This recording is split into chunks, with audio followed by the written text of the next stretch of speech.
Dears, എല്ലാവർക്കും ദിജോസ് വേൾഡിൻ്റെ പുതിയൊരു വീഡിയോയിലേക്ക് സ്വാഗതം. വിവാഹം കഴിഞ്ഞ് 4 വർഷങ്ങൾക്ക് ശേഷം നമ്മുടെ ചാനലിൽ ഈ ഒരു കാര്യം മനസ്സിലാക്കി പ്രഗ്നൻ്റ് ആയ ഒരു കുട്ടിയുടെ സക്സസ് സ്റ്റോറി ആസ്പദമാക്കിയിട്ടുള്ളതാണ് നമ്മുടെ ഇന്നത്തെ വീഡിയോ കേട്ടോ. ഒരുപാട് സ്ത്രീകൾ പ്രഗ്നൻസി ട്രൈ ചെയ്യുന്ന സമയത്ത് മസ്റ്റായിട്ട് ശ്രദ്ധിക്കേണ്ട ഒരു കാര്യത്തിനെ പറ്റിയിട്ടും ഫോളോ ചെയ്യേണ്ട ടിപ്സിനെ പറ്റി മുഴുവനായിട്ടും ഇൻക്ലൂഡഡ് ആക്കിയിട്ടുള്ളതാണ് ഇന്നത്തെ വീഡിയോ. അപ്പോൾ നിങ്ങൾ ഈ വീഡിയോ ഫുള്ളായിട്ട് കാണുക. നിങ്ങൾക്കും ഈ ഒരു വ്യത്യാസം ഉണ്ടെങ്കിൽ ഈ പറഞ്ഞ ടിപ്സ് ഫോളോ ചെയ്യാനായിട്ട് നിങ്ങൾ പ്രത്യേകം ശ്രദ്ധിക്കുക കേട്ടോ. അപ്പോൾ നമുക്ക് വീഡിയോ സ്റ്റാർട്ട് ചെയ്യാം.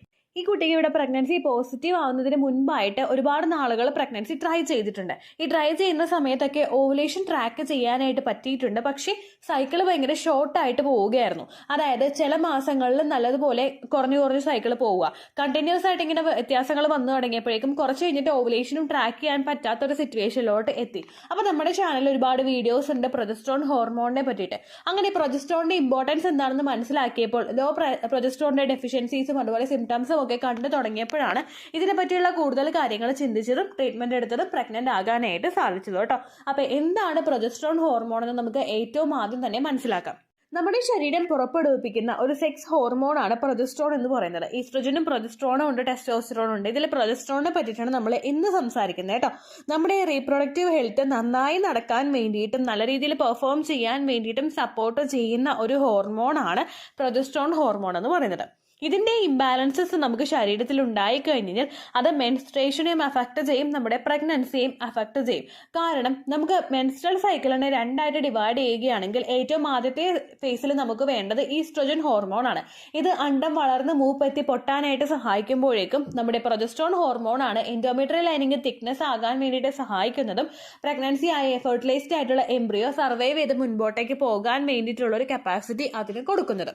പ്രൊജസ്ട്രോൺ ഹോർമോണിന്റെ എന്തെങ്കിലും ഡെഫിഷ്യൻസീസ് സംഭവിക്കുകയാണെങ്കിൽ നമുക്ക് അവിടെ പ്രഗ്നൻസി പോസിബിൾ ആവുകയില്ല. കാരണം എന്താണെന്ന് വെച്ച് കഴിഞ്ഞാൽ ആ എംബ്രിയോയ്ക്ക് അവിടെ വളരാൻ വേണ്ടിയിട്ടുള്ള സിറ്റുവേഷൻ ശരീരത്തിൽ ഇല്ലാതെ വരുന്നു. അതുപോലെ തന്നെ എൻഡോമെട്രിയൽ ലൈനിങ് പെട്ടെന്ന് തന്നെ ഷെഡായിട്ട് പീരിയഡ്സ് ഉണ്ടാകുന്നതിനും അത് കാരണമാകുന്നുണ്ട് കേട്ടോ. ഈ പ്രൊജസ്ട്രോൺ ഹോർമോൺ നമ്മുടെ ശരീരത്തിൽ തരുന്ന ഗുണങ്ങൾ ഏതൊക്കെയാണെന്ന് നമുക്ക് ഏറ്റവും ആദ്യം നോക്കാം. എൻഡോമെട്രിയൽ ലൈനിങ് തിക്കൺ ആകാൻ വേണ്ടിയിട്ട് സഹായിക്കുന്നത് പ്രൊജസ്ട്രോൺ ഹോർമോൺ ആണ്. നമ്മുടെ മെൻസ്ട്രൽ സൈക്കിൾ റെഗുലേറ്റ് ചെയ്യാൻ വേണ്ടിയിട്ട് ഇത് സഹായിക്കുന്നു. മെൻസ്ട്രൽ ബ്ലീഡിംഗ് റെഗുലേറ്റ് ചെയ്യാൻ വേണ്ടിയിട്ട് സഹായിക്കുന്നു. ഹെവി ഫ്ലോ ഒന്നും ഇല്ലാതെ ഫ്ലോ നോർമലൈസ് ചെയ്ത് കൊണ്ടുപോകാൻ വേണ്ടിയിട്ട് സഹായിക്കുന്നു. അതുപോലെ തന്നെ നമ്മുടെ പ്രഗ്നൻസി ആയി കഴിഞ്ഞാൽ അത് സർവൈവ് ചെയ്ത് മുൻപോട്ടേക്ക് പോകുന്നതിന് വേണ്ടിയിട്ട് സപ്പോർട്ട് ചെയ്യുന്നു. തൈറോയിഡിന്റെ ഫംഗ്ഷൻ പ്രോപ്പറായിട്ട് നടക്കുന്നതിന് സപ്പോർട്ട് നൽകുന്നു. നമ്മുടെ മൂഡൊക്കെ റെഗുലേറ്റ് ചെയ്യുന്നതിന് വേണ്ടിയിട്ട് സഹായിക്കുന്നു. പ്രൊജസ്ട്രോണിന്റെ ഡെഫിഷ്യൻസീസ് ഉണ്ടാകുമ്പോഴും അതുപോലെ ഭയങ്കര ഹൈലി പ്രൊജസ്ട്രോൺ പോകുമ്പോഴും ഒക്കെയാണ് പലർക്കും ഇത്തരത്തിലെ മൂഡ് സിങ്സ് ഉണ്ടാകുന്നതൊക്കെ ചെയ്യുന്നത് കേട്ടോ. അതെല്ലാം ഒന്ന് നോർമലൈസ് ചെയ്യാൻ വേണ്ടിയിട്ട് നമ്മളെ സഹായിക്കുന്നത് ഈ ഒരു പ്രൊജസ്ട്രോൺ ഹോർമോൺ ആണ്. തുടക്കത്തിലേ പറഞ്ഞതുപോലെ നമ്മുടെ രണ്ട് ഫേസിൽ നമുക്ക് രണ്ട് ഹോർമോൺസ് വേണം. ഇതിന് രണ്ട് ഒരു ബാലൻസിലാണ് മുൻപോട്ടേക്ക് പോകുന്നത്. ഏതെങ്കിലും ഒന്ന് നമുക്ക് അവിടെ കുറഞ്ഞു പോവുകയാണെങ്കിൽ മറ്റേത് കൂടാനായിട്ട് കാരണമാകും. പ്രൊജസ്ട്രോൺ ഹോർമോൺ കൂടിക്കഴിഞ്ഞാൽ അതുമായിട്ട് ബന്ധപ്പെട്ടിട്ടുള്ള സൈഡ് എഫക്ട്സ് നമുക്കുണ്ടാകും. അതും ഫെർട്ടിലിറ്റിയെ അഫക്ട് ചെയ്യും. നമുക്ക് ഭാവിയിൽ പ്രഗ്നൻസി ഒരുപാട് നീണ്ടു പോകുന്നതിനും ഇത് കാരണമാകുന്നുണ്ട് കേട്ടോ. അങ്ങനെ നമുക്കൊരു ഇംബാലൻസസ് ഉണ്ടാവുകയാണെങ്കിൽ ശരീരത്തിൽ അമിതമായിട്ട് വെയിറ്റ് കൂടുന്നതിനും മെൻസ്ട്രൽ സൈക്കിള് ഹെവി ആയിട്ടുള്ള ബ്ലീഡിംഗ് ഉണ്ടാകുന്നതിനും നമ്മുടെ സെക്സ് ഡ്രൈവ് കുറഞ്ഞു പോകുന്നതിനും പിത്താശയ സംബന്ധമായിട്ട് രോഗങ്ങളൊക്കെ നമുക്ക് ഉണ്ടാകുന്നതിനും അത് കാരണമാകുന്നുണ്ട് കേട്ടോ.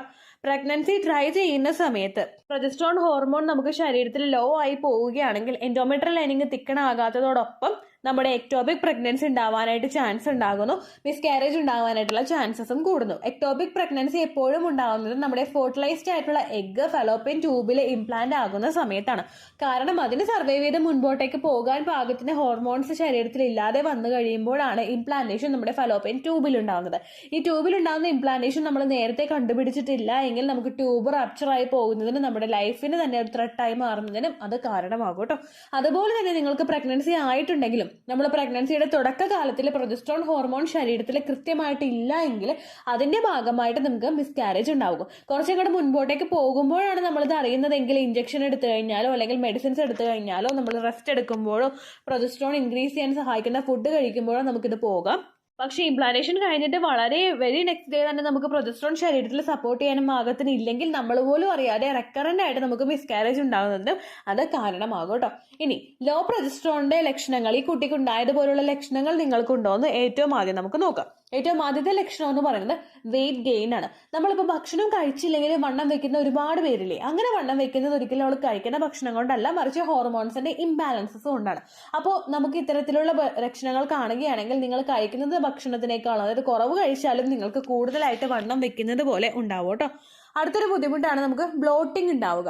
പ്രഗ്നൻസി പോസിറ്റീവ് ആകുന്ന സമയത്ത് നമുക്ക് പലർക്കും ബ്ലോട്ടിംഗ് ഉണ്ടാവുന്നുണ്ട്. അത് പ്രൊജസ്ട്രോൺ ഹോർമോണിന്റെ ഇൻക്രീസ് മൂലമാണെങ്കിൽ ഇത് പ്രൊജസ്ട്രോൺ ഹോർമോൺ ലോ ആയി പോകുന്നത് കൊണ്ടാണ് നമുക്ക് ശരീരത്തിലെ വയർ എപ്പോഴും ഹെവി ആയിട്ട് നിൽക്കുന്നത് പോലുള്ള ബുദ്ധിമുട്ടൊക്കെ അനുഭവപ്പെടാനായിട്ട് ചാൻസ് ഉണ്ട് കേട്ടോ. അടുത്ത ബുദ്ധിമുട്ട് നമ്മുടെ ശരീരം ഭയങ്കരമായിട്ട് ചൂടാകുന്നത് പോലെ നമുക്ക് തോന്നും. അതായത് നമുക്ക് ടെമ്പറേച്ചർ ഉണ്ടാവില്ല, പക്ഷെ എപ്പോഴും ഭയങ്കര ചൂട്, വേർപ്പ്, അങ്ങനെയുള്ള സിറ്റുവേഷൻ നമുക്ക് ഉണ്ടാവാനായിട്ട് ചാൻസ് ഉണ്ട് കേട്ടോ. കാലാവസ്ഥപരമായിട്ട് മറ്റൊരു തരത്തിലുള്ള മാറ്റങ്ങളും ഇല്ല എങ്കിലും നിങ്ങൾ ഒരുപാട് ദേഹം അനങ്ങിയിട്ടുള്ള ജോലികൾ ചെയ്തിട്ടില്ലെങ്കിലും കണ്ടിന്യൂസ് ആയിട്ട് നിങ്ങൾക്ക് ഹോട്ട് ഫ്ലാഷസ് ഉണ്ടാകുന്നുണ്ടെങ്കിൽ, ശരീരം ഭയങ്കര ചൂടാകുന്നുണ്ടെങ്കിൽ നിങ്ങൾ ഡോക്ടറെ കാണുന്ന ചെക്കപ്പ് നടത്തണം. എന്തെങ്കിലും ബുദ്ധിമുട്ടുകൾ നിങ്ങൾക്ക് ഉണ്ടോ എന്ന് മനസ്സിലാക്കണം കേട്ടോ. അടുത്തൊരു ബുദ്ധിമുട്ടെന്ന് പറയുന്നത് നമുക്ക് ഉറക്കക്കുറവ് ഉണ്ടാവുകയാണ്. ഉച്ച സമയത്ത് ഉറങ്ങിക്കഴിഞ്ഞാലോ അല്ലെങ്കിൽ ഇടനേരങ്ങളിൽ ഉറങ്ങിക്കഴിഞ്ഞാലോ ആണ് പലർക്കും രാത്രി ഉറക്കക്കുറവ് ഉണ്ടാവുന്നത്. എന്നാൽ അങ്ങനെയുള്ള ഒരു ലക്ഷണവും ഇല്ലാതെ നമുക്ക് കണ്ടിന്യൂസ് ആയിട്ട് രാത്രി ഉറങ്ങാൻ പറ്റാത്ത തരത്തിൽ ബുദ്ധിമുട്ടുണ്ടാകുന്നുണ്ടെങ്കിൽ അതും മറ്റേതെങ്കിലും ഹോർമോണൽ ഇംബാലൻസസ് ശരീരത്തിൽ ഉണ്ടാകുന്നത് കൊണ്ടാണ്. അപ്പോൾ അങ്ങനെയുള്ള ബുദ്ധിമുട്ടുണ്ടെങ്കിലും നിങ്ങളത് മനസ്സിലാക്കണം കേട്ടോ. അടുത്തൊരു പ്രശ്നം എന്ന് പറയുന്നത് മൂഡ് സ്വിങ്സ് ആണ്. ഒപ്പം തന്നെ നമുക്ക് ആൻസൈറ്റി ഉണ്ടാകും. പെട്ടെന്ന് നമുക്ക് ദേഷ്യം വരിക, നമ്മൾ കരയുക, അങ്ങനെയുള്ള മാറ്റങ്ങൾ നമുക്ക് കണ്ടിന്യൂസ് ആയിട്ട് ഉണ്ടാകുന്നുണ്ടെങ്കിൽ അതും ഇതുപോലെ പ്രൊജസ്ട്രോൺ ഹോർമോൺ കുറയുന്നത് കൊണ്ടായിരിക്കും കേട്ടോ. അടുത്തത് നമ്മുടെ ഫെർട്ടിലിറ്റിയെ ഇത് സാരമായിട്ട് തന്നെ അഫക്ട് ചെയ്യുന്നു. ഫെർട്ടിലിറ്റി അഫക്ട് ചെയ്യാന്ന് പറയുമ്പോഴേക്കും ഓവുലേഷൻ ഉണ്ടാവുന്നുണ്ട്, പക്ഷേ പ്രഗ്നൻസി കിട്ടുന്നില്ല. കണ്ടിന്യൂസ് ആയിട്ട് ഇതേ സിറ്റുവേഷൻ തന്നെ നമ്മൾ ഫേസ് ചെയ്യേണ്ടതായിട്ട് വരുന്നു. പ്രഗ്നൻസി സപ്പോർട്ട് ചെയ്യാൻ പാകത്തിനുള്ള കാര്യങ്ങൾ ശരീരത്തിന് ഇല്ലെങ്കിൽ നമ്മൾ എന്തൊക്കെ ട്രീറ്റ്മെന്റുകൾ എടുത്തു കഴിഞ്ഞാലും ഇതിനെ സപ്പോർട്ട് ചെയ്ത് കൊടുക്കാൻ നമുക്ക് സാധിക്കുന്നില്ലെങ്കിൽ പ്രഗ്നൻസി നീണ്ടു പോകാനായിട്ട് ചാൻസ് ഉണ്ട് കേട്ടോ. അടുത്തത് നമുക്ക് പ്രിമെൻസ്ട്രൽ സിംറ്റംസ് ഭയങ്കര കൂടുതലായിട്ട് അനുഭവപ്പെടുന്നു. പ്രിമെൻസ്ട്രൽ സിംറ്റംസ് എപ്പോഴും ഉണ്ടാകുന്നത് ഈ പ്രൊജസ്ട്രോൺ ഹോർമോണിലുള്ള വ്യത്യാസങ്ങൾ കൊണ്ടാണ്. പലർക്കും നോർമലായിട്ട് ചിലപ്പോൾ ബ്ലീഡിംഗ് എന്നാണോ എക്സ്പെക്റ്റഡ് ഡേറ്റ് നമുക്ക് ഉണ്ടാകുന്നത് അതിനേക്കാൾ 2-3 ദിവസം മുൻപ് ചിലർക്ക് പ്രിമെൻസ്ട്രൽ സിംറ്റംസ് ഉണ്ടാവാറുണ്ട്. മുഖത്ത് കുരുക്കളായിട്ടോ കയ്യിലോ കാലിലോ വേദനയായിട്ടോ അങ്ങനെയുള്ള ലക്ഷണങ്ങളൊക്കെ ആയിട്ടാണ് പലർക്കും ഇത് വരുന്നത്. എന്നാൽ മറ്റു ചില ആളുകൾക്ക് ഓവുലേഷൻ കഴിഞ്ഞ് ഉടനെ തന്നെ ഇങ്ങനെയുള്ള പ്രിമെൻസ്ട്രൽ സിംറ്റംസ് ഉണ്ടാകാനായിട്ട് ചാൻസ് ഉണ്ട്. അങ്ങനെ സംഭവിക്കുന്നത് നമ്മുടെ ശരീരത്തിൽ പ്രൊജസ്ട്രോൺ ഹോർമോണിന്റെ ഡെഫിഷ്യൻസീസ് ഉണ്ടാകുന്നത് കൊണ്ടാണ്. അപ്പോൾ നിങ്ങൾക്ക് കണ്ടിന്യൂസ് ആയിട്ട് ഇങ്ങനെ മാറ്റം വരുന്നുണ്ടെങ്കിൽ, അതായത് ഓവുലേഷൻ കഴിഞ്ഞിട്ട് ഉടനെ തന്നെ ഒരാഴ്ചക്കകം തന്നെ പ്രിമെൻസ്ട്രൽ സിംറ്റംസ് ഭയങ്കര കൂടുതലായിട്ട് നിങ്ങൾക്ക് കാണുന്നുണ്ടെങ്കിൽ അപ്പോഴും നിങ്ങൾ ഡോക്ടറെ പോയി ഒന്ന് കാണണം. ഹോർമോണൽ ഇംബാലൻസസ് ഉണ്ടോ എന്ന് നോക്കണം. വെയിറ്റ് ഒക്കെ ഒന്ന് മാനേജ് ചെയ്ത് നോക്കണം. എന്നിരുന്നാൽ മാത്രമേ നമുക്ക് അവിടെ പ്രഗ്നൻസി പോസിബിൾ ആവുകയുള്ളൂ കേട്ടോ. അടുത്തത് ഇത് നമ്മുടെ മെൻസ്ട്രേഷനെ അഫക്ട് ചെയ്യുന്നു. ഇറഗുലർ മെൻസ്ട്രൽ സൈക്കിൾ നമുക്ക് പോകുന്നു. 21-നും 35-നും ഇടയിലല്ലാതെ ഭയങ്കര ഷോർട്ട് ആയിട്ടും ഭയങ്കര ലോങ് ആയിട്ടും മെൻസ്ട്രൽ സൈക്കിൾ നമുക്ക് പോകാനായിട്ട് ചാൻസ് ഉണ്ട്.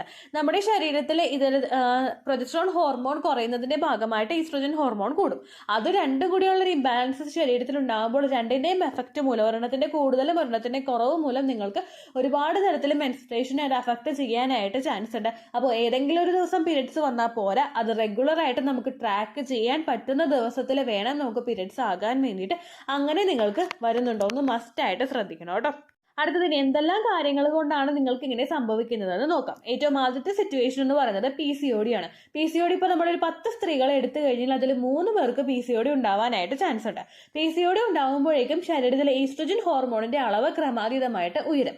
അതിന്റെ ഭാഗമായിട്ട് നിങ്ങൾക്ക് പ്രൊജസ്ട്രോണിന്റെ അളവ് ഓട്ടോമാറ്റിക്കലി കുറയും. അപ്പോൾ PCOD ഉണ്ടാകുന്നത് നിങ്ങൾക്ക് പ്രൊജസ്ട്രോണിന്റെ ഡെഫിഷ്യൻസീസ് ഉണ്ടാകാനായിട്ടുള്ള ഇമ്പോർട്ടന്റ് ആയിട്ടുള്ള റീസൺ ആണ് കേട്ടോ. രണ്ടാമത്തേതെന്ന് പറയുന്നത് നമ്മുടെ തൈറോയ്ഡ് ഗ്രന്ഥി കൃത്യമായിട്ട് പ്രവർത്തിക്കാത്തത്. അണ്ടർ ആക്റ്റീവ് ആയിട്ട് തൈറോയ്ഡ് പോവുകയാണെങ്കിൽ അതും പ്രൊജസ്ട്രോണിന്റെ ഇംബാലൻസസ് ഉണ്ടാക്കുന്നതിന് വേണ്ടിയിട്ട് കാരണമാകുന്നു. അടുത്തൊരു ബുദ്ധിമുട്ടാണ് ഹൈപ്രൊലാക്റ്റിൻ. അതായത് പ്രൊലാക്റ്റിൻ ഹോർമോൺ നമ്മുടെ ശരീരത്തിലെ കുഞ്ഞിനെ ഫീഡ് ചെയ്യാൻ വേണ്ടിയിട്ട് ശരീരം പ്രൊഡ്യൂസ് ചെയ്യുന്ന ഒരു ഹോർമോണാണ്. ഇത് നമ്മൾ പ്രഗ്നന്റ് ആകുന്ന സമയത്ത് ഭയങ്കര കൂടുതലായിരിക്കും ശരീരത്തിൽ, അതുപോലെ ഫീഡ് ചെയ്യുന്ന സമയത്ത് നമുക്ക് ഭയങ്കര കൂടുതലായിരിക്കും. എന്നാൽ അങ്ങനെ അല്ലാത്ത സമയങ്ങളിൽ പ്രൊലാക്റ്റിൻ ഹോർമോണിന്റെ അളവ് കൂടുന്നുണ്ടെങ്കിൽ അതിന്റെ ഭാഗമായിട്ട് നിങ്ങൾക്ക് പ്രൊജസ്ട്രോണിന്റെ അളവ് കുറയാം. പ്രഗ്നൻസി ആകാനായിട്ടുള്ള ചാൻസസ് നമുക്ക് കുറയാം കേട്ടോ. അടുത്തൊരു ബുദ്ധിമുട്ടെന്ന് പറയുന്നത് കൊളസ്ട്രോളിന്റെ ലെവല് ഭയങ്കരമായിട്ട് കുറഞ്ഞു പോകുന്നത്. അടുത്തൊരു പ്രശ്നം എന്ന് പറയുന്നത് നമ്മൾ ഓവറായിട്ട് എക്സ്ട്രീമായിട്ട് നമ്മൾ എക്സസൈസ് ചെയ്യുന്നത്, അതുപോലെ ഡയറ്റ് ചെയ്യുന്നത്. ചില ആളുകൾക്ക് ഫിറ്റ്നസിന്റെ ഒരു നമുക്ക് ഒരുപാട് വണ്ണം കൂടിക്കഴിഞ്ഞാൽ അത് എങ്ങനെയും കുറയ്ക്കണമെന്ന് വിചാരിച്ചിട്ട് ശരീരത്തിന് ഒരുപാട് പ്രഷർ കൊടുക്കുന്നവരുണ്ട്. അങ്ങനെയൊക്കെ കൊടുത്തു കഴിഞ്ഞാൽ അത് നമ്മുടെ ശരീരത്തിൽ ഇതുപോലെ ഹോർമോൺസിന്റെ ഫ്ലക്ച്വേഷൻസ് ഉണ്ടാക്കുന്നതിന് വേണ്ടിയിട്ട് കാരണമാകുന്നു. നമ്മൾ എപ്പോഴും ഒരു വർക്കൗട്ട് ഫോളോ ചെയ്യേണ്ടത് നമ്മുടെ ശരീരത്തിൽ ഒരുപാട് ഡിസ്റ്റർബ് ചെയ്യാത്ത രീതിക്കായിരിക്കണം. ഒരുപാട് നമ്മൾ ഹെവി ആയിട്ട് ആയിട്ട് വർക്കൗട്ട്സ് ചെയ്തിട്ട് എങ്ങനെയും ഒരാഴ്ച കൊണ്ട് 5 കിലോ ഒക്കെ കുറക്കണമെന്നൊക്കെ വിചാരിച്ചിട്ട് അതിലോട്ട് ഇറങ്ങിക്കഴിഞ്ഞ് കഴിഞ്ഞാൽ നമുക്ക് അതിന്റെ ഭാഗമായിട്ട് പീരിയഡ്സ് ഇറഗുലർ ആയി പോകും, ഓവുലേഷൻ നടക്കാനായിട്ട് ബുദ്ധിമുട്ടുണ്ടാകും. അങ്ങനെ വർക്കൗട്ട്സ് ചെയ്യുന്നവരാണോ നിങ്ങളെന്ന് നോക്കുക. അതുപോലെ തന്നെ എക്സ്ട്രീം ആയിട്ട് നമ്മൾ ഡയറ്റ് ചെയ്യുക. ചില ആളുകൾ ഒന്നും ഇരുന്നിട്ട് ഡയറ്റ് ചെയ്യുന്നവരുണ്ട്. അങ്ങനെയൊക്കെ ഒരു ഡയറ്റീഷ്യന്റെ സഹായം ഇല്ലാതെയോ അതിൽ കൃത്യമായിട്ട് അറിവില്ലാത്ത ഒരാളുടെ സഹായത്തോട് കൂടിയിട്ട് നിങ്ങൾ ഡയറ്റ് ചെയ്യുകയാണെങ്കിൽ അത് നിങ്ങളുടെ ശരീരത്തിനെ ഹാർംഫുൾ ആയിട്ട് എഫക്ട് ചെയ്യും. അങ്ങനെ ചെയ്യുന്നവരാണ് നിങ്ങളെങ്കിൽ അതുമൂലം നിങ്ങൾക്ക് പ്രൊജസ്ട്രോണിന്റെ ബുദ്ധിമുട്ട് ഉണ്ടാവാനായിട്ട് ചാൻസ് ഉണ്ട് കേട്ടോ. അടുത്തതെന്ന് പറയുന്നത് സ്ട്രെസ് ആണ്. ശരീരത്തിൽ സ്ട്രെസ് കൂടുന്നതിന്റെ ഭാഗമായിട്ട് കോർട്ടിസോളിന്റെ അളവ് കൂടാനായിട്ട് ചാൻസ് ഉണ്ട്. ഇത് ഏറ്റവും ആദ്യം എഫക്ട് ചെയ്യുന്നത് നമ്മുടെ ഹോർമോൺസിനെയാണ്. റീപ്രൊഡക്റ്റീവ് ഹോർമോൺസിനെ കൂടുതലായിട്ട് എഫക്ട് ചെയ്യുന്നതിന്റെ ഭാഗമായിട്ടും നിങ്ങൾക്ക് ഇത്തരത്തിലുള്ള ബുദ്ധിമുട്ടുകൾ ഉണ്ടാകാനായിട്ട് ചാൻസ് ഉണ്ട് കേട്ടോ. നമ്മൾ ഒരു ദിവസം അനുഭവിക്കുന്ന സ്ട്രെസ്സിനെ പറ്റിയല്ല പറഞ്ഞത്. കണ്ടിന്യൂസ് ആയിട്ട് നമ്മൾ സ്ട്രെസ് അനുഭവിക്കുന്നുണ്ടെങ്കിൽ ഉറപ്പായിട്ടും അത് നിങ്ങളുടെ ഫെർട്ടിലിറ്റി ഹോർമോൺസിനെയും എഫക്ട് ചെയ്യാനായിട്ട് ചാൻസ് ഉണ്ട് കേട്ടോ. അപ്പൊ ഇതുപോലുള്ള ബുദ്ധിമുട്ടുകൾ നിങ്ങൾക്ക് തുടർച്ചയായിട്ട് ഉണ്ടാവുന്നുണ്ടെങ്കിൽ ഞാൻ ഈ നേരത്തെ പറഞ്ഞതുപോലുള്ള ലക്ഷണങ്ങൾ നിങ്ങൾക്ക് കണ്ടിന്യൂസ് ആയിട്ട് കാണുന്നുണ്ടെങ്കിൽ അടുത്ത നിങ്ങൾ ശ്രദ്ധിക്കേണ്ടത് പ്രൊജസ്ട്രോൺ റിച്ച് ആയിട്ടുള്ള ഭക്ഷണങ്ങൾ കൂടുതലായിട്ട് കഴിക്കാനായിട്ട് നിങ്ങൾ ശ്രദ്ധിക്കുക. പ്രൊജസ്ട്രോണിന്റെ ഭക്ഷണങ്ങൾ ഡയറക്റ്റ് നമുക്ക് ശരീരത്തിലോട്ട് എത്തിക്കാനായിട്ട് പറ്റില്ല. അത് ഓരോ വിറ്റമിൻസിലും ആന്റി ഓക്സിഡൻസിലും ഒക്കെയാണ് ഇത് കൂടുതലായിട്ടും അടങ്ങിയിട്ടുള്ളത്. അപ്പോൾ അതിന് വേണ്ടിയിട്ട് നിങ്ങൾ സിട്രസ് ഫ്രൂട്ട്സ് നന്നായിട്ട് കഴിക്കുക. മുസമ്പി കഴിക്കുക, ഓറഞ്ച് കഴിക്കുക, അതുപോലെ നെല്ലിക്ക, ഇതൊക്കെ കഴിക്കുന്നത് നല്ലതാണ്. അതുപോലെ സ്ട്രോബെറീസ് കഴിക്കുക, പംകിൻ സീഡ് കഴിക്കുക. നമ്മുടെ മത്തൻ കുരുവില് സീഡ് സൈക്ലിംഗ് ചെയ്യുന്നവർക്ക് അതിനനുസരിച്ച് ബെനിഫിറ്റ് കിട്ടും. അല്ലാതെ ഒരു പംകിൻ സീഡായിട്ട് മാത്രം എടുക്കാനായിട്ട് ശ്രദ്ധിക്കുക കേട്ടോ. പിന്നെ നമ്മുടെ നട്ട്സിൽ കാഷ്യൂനട്ട് എടുക്കുന്നത് നല്ലതാണ്. അതുപോലെ പയറുവർഗ്ഗങ്ങളിൽ ചിക്ക് പീസ്, നമ്മുടെ വെള്ളക്കടല എടുക്കുന്നത് നല്ലതാണ്. ഫ്ലാക്സ് സീഡ് നല്ലതാണ്. വാൾനട്ട് നല്ലതാണ്. ബ്രക്കോളി, കോളിഫ്ലവർ, അതുപോലെ തന്നെ നമ്മൾ മറ്റുള്ള ഹെൽത്തി ആയിട്ടുള്ള ഭക്ഷണങ്ങൾ കഴിക്കാനായിട്ട് ശ്രദ്ധിക്കുക. മോഡറേറ്റ് ആയിട്ട് നമ്മൾ എക്സസൈസ് ചെയ്യുക. അതായത് നമ്മുടെ ശരീരത്തിന് എങ്ങനെയെങ്കിലും നമ്മളൊന്ന് ആക്റ്റീവ് ആക്കണം. അതൊരിക്കലും ശരീരത്തിനെ ഡിസ്റ്റർബ് ചെയ്തുകൊണ്ടായിരിക്കരുത്. മോഡറേറ്റ് ആയിട്ട് എക്സസൈസ് ചെയ്യുന്നതും നമ്മുടെ സ്ട്രെസ് റിഡ്യൂസ് ചെയ്യുന്നതും നമ്മുടെ ലൈഫ് സ്റ്റൈൽ ഹെൽത്തി ആയിട്ട് കൊണ്ടുപോകുന്നതും പ്രൊജസ്ട്രോണിന്റെ അളവിനെ നോർമലൈസ് ചെയ്യാൻ വേണ്ടിയിട്ട് നിങ്ങളെ സഹായിക്കുന്നു. പിന്നെ ഞാൻ ഈ പറയുന്ന ലക്ഷണങ്ങൾ നിങ്ങൾക്ക് കണ്ടിന്യൂസ് ആയിട്ട് വരുന്നുണ്ടെങ്കിൽ ഇത്തരത്തിലുള്ള ഭക്ഷണങ്ങൾ മാത്രം നിങ്ങൾ കഴിച്ചിരിക്കേണ്ട. ഡോക്ടറെ കണ്ടിട്ട് അത് ഒരു വാലിഡ് ആയിട്ടുള്ള കാര്യമാണോ, അങ്ങനെ നിങ്ങൾക്ക് കുറയുന്നുണ്ടോ എന്നും കൂടി നിങ്ങൾ കൃത്യമായിട്ട് മനസ്സിലാക്കണം കേട്ടോ. അപ്പോൾ ഈ ഒരു ബുദ്ധിമുട്ട് ശരീരത്തിൽ വന്നപ്പോഴേക്കും അത് നേരത്തെ തന്നെ കണ്ടുപിടിച്ച് മനസ്സിലാക്കി ഇതുപോലുള്ള ടിപ്സും ട്രീറ്റ്മെന്റും ഒക്കെ എടുത്തപ്പോഴേക്കും ഈ കുട്ടിക്ക് പ്രഗ്നന്റ് ആകാനായിട്ട് സാധിച്ചു. അതുപോലെ നിങ്ങളുടെ ശരീരത്തിലെ ഓരോ മാറ്റങ്ങളും നിങ്ങൾ കൃത്യമായിട്ട് റെക്കഗ്നൈസ് ചെയ്ത് കഴിഞ്ഞാൽ എളുപ്പത്തിൽ നിങ്ങൾക്ക് കൺസീവ് ചെയ്യാനായിട്ട് അത് സഹായിക്കും കേട്ടോ. ഇത്രയേ ഉള്ളൂ വീഡിയോ. യൂസ്ഫുൾ ആയി കാണുമെന്ന് വിശ്വസിക്കുന്നു. യൂസ്ഫുൾ ആവുന്നുണ്ടെങ്കിൽ ലൈക്ക് ചെയ്യുക, ഫ്രണ്ട്സിനൊക്കെ ഷെയർ ചെയ്ത് കൊടുക്കുക കേട്ടോ. എന്തെങ്കിലും സംശയം ഉണ്ടെങ്കിൽ നിങ്ങൾ കമന്റ്സിൽ ചോദിക്കുക. പണ്ടത്തെ വീഡിയോയ്ക്ക് കമന്റ്സ് ഇടുന്നവർക്ക് റിപ്ലൈ ലഭിക്കുന്നില്ലെങ്കിൽ ലേറ്റസ്റ്റ് ആയിട്ട് ഞാൻ ഏത് വീഡിയോ ആണ് അപ്ലോഡ് ചെയ്യുന്നത് അതിന് താഴെ കമന്റ് ഒന്ന് കോപ്പി പേസ്റ്റ് ചെയ്യാനായിട്ട് ശ്രദ്ധിക്കുക കേട്ടോ. അതുപോലെ ഓവുലേഷൻ ഡേറ്റ് കാൽക്കുലേറ്റ് ചെയ്ത് തരാനായിട്ട് റിക്വസ്റ്റ് ചെയ്യുന്ന ആളുകൾ എത്രയാണോ സൈക്കിൾ ലെങ്ത് അത് മെൻഷൻ ചെയ്യാനായിട്ട് ശ്രദ്ധിക്കുക. സൈക്കിൾ ലെങ്ത് എന്നതുകൊണ്ട് ഉദ്ദേശിച്ചത് ഓരോ മാസവും എത്ര ദിവസം കൂടുമ്പോഴാണോ ബ്ലീഡിങ് വരുന്നത് അതാണ് സൈക്കിൾ ലെങ്ത്. കഴിഞ്ഞ മാസം ഒരു 8-ാം തീയതിയാണ് ബ്ലീഡിങ് ആയതെങ്കിൽ ഈ മാസം 6-ാം തീയതിയാണ് ബ്ലീഡിങ് ആയതെങ്കിൽ കഴിഞ്ഞ മാസം 8-ാം തീയതി മുതൽ ഈ മാസം 6-ാം തീയതി വരെ എത്ര ദിവസമുണ്ടോ അത് കാലണ്ടറിൽ എണ്ണി തിട്ടപ്പെടുന്നതാണ് നിങ്ങളുടെ സൈക്കിൾ ലെങ്ത്. സൈക്കിൾ ലെങ്ത് നമ്മൾ കൃത്യമായിട്ട് കാൽക്കുലേറ്റ് ചെയ്യുകയാണെങ്കിൽ ഓവുലേഷൻ ഡേറ്റ് എളുപ്പത്തിൽ കണ്ടുപിടിക്കാൻ വേണ്ടിയിട്ട് ഒരുപാട് ആപ്ലിക്കേഷൻസും ഒരുപാട് ഓൺലൈൻ ആയിട്ടുള്ള വെബ്സൈറ്റുകളും ഇന്ന് നമുക്ക് അവൈലബിൾ ആണ്. പ്ലേ സ്റ്റോറിൽ പോയിട്ട് ഓൺലൈൻ ഓവുലേഷൻ ട്രാക്കർ എന്ന് ടൈപ്പ് ചെയ്ത് കഴിഞ്ഞാൽ നിങ്ങൾക്ക് അതുമായിട്ട് ബന്ധപ്പെട്ടിട്ടുള്ള ആപ്ലിക്കേഷൻസ് കിട്ടും. അത് പറ്റുന്നില്ല എങ്കിൽ ഗൂഗിളിൽ പോയിട്ട് ഓൺലൈൻ ഓവുലേഷൻ കാൽക്കുലേറ്റർ എന്ന് ടൈപ്പ് ചെയ്ത് കഴിഞ്ഞാൽ അതുമായിട്ട് ബന്ധപ്പെട്ടിട്ടുള്ള വെബ്സൈറ്റുകൾ നിങ്ങൾക്ക് കിട്ടും. അതിൽ നിങ്ങളുടെ ലാസ്റ്റ് മന്തിലെ മെൻസ്ട്രേഷന്റെ ഡേറ്റും ഒപ്പം ഞാൻ ഈ പറഞ്ഞ രീതിക്ക് നിങ്ങൾ കാൽക്കുലേറ്റ് ചെയ്യുന്ന സൈക്കിൾ ലെങ്ത്തും എൻ്റർ ചെയ്ത് കൊടുക്കുകയാണെങ്കിൽ നിങ്ങൾക്ക് കൃത്യമായിട്ട് ഓവുലേഷൻ ഡേറ്റ് കണ്ടുപിടിക്കാനായിട്ട് സാധിക്കും. ഫെർട്ടൈൽ ടൈം പീരീഡും നിങ്ങൾക്ക് കിട്ടും. അതായത് എത്ര ദിവസം മുതൽ കോണ്ടാക്ട് ചെയ്ത് തുടങ്ങിക്കഴിഞ്ഞാൽ നിങ്ങൾ പ്രഗ്നന്റ് ആകും എന്നുള്ളൊരു ഡേറ്റും നിങ്ങൾക്ക് പ്രോപ്പറായിട്ട് കിട്ടും കേട്ടോ. ഇത് കാൽക്കുലേറ്റ് ചെയ്യുന്ന സമയത്ത് സൈക്കിൾ ലെങ്ത് കാൽക്കുലേറ്റ് ചെയ്യുന്ന സമയത്ത് നിങ്ങളുടെ ആ ഒരു കലണ്ടറിൽ നോക്കി തന്നെ നിങ്ങൾ കാൽക്കുലേറ്റ് ചെയ്യുക. പല മാസങ്ങളിലും 30-31 ദിവസമുണ്ട്. അതുകൊണ്ടാണ് അങ്ങനെ പറഞ്ഞത്.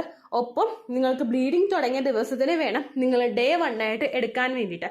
സ്പോട്ടിങ് തുടങ്ങിയ ദിവസത്തിനെ, അതായത് ചെറുതായിട്ട് ഡിസ്ചാർജ് പോയി തുടങ്ങിയ ദിവസത്തിനെ നിങ്ങൾ കൺസിഡർ ചെയ്യേണ്ട ആവശ്യം ഇല്ല കേട്ടോ. അപ്പോൾ ഇത്രയേ ഉള്ളൂ വീഡിയോ. അടുത്തൊരു വീഡിയോ ആയിട്ട് നമുക്ക് വീണ്ടും കാണാം. ബൈ.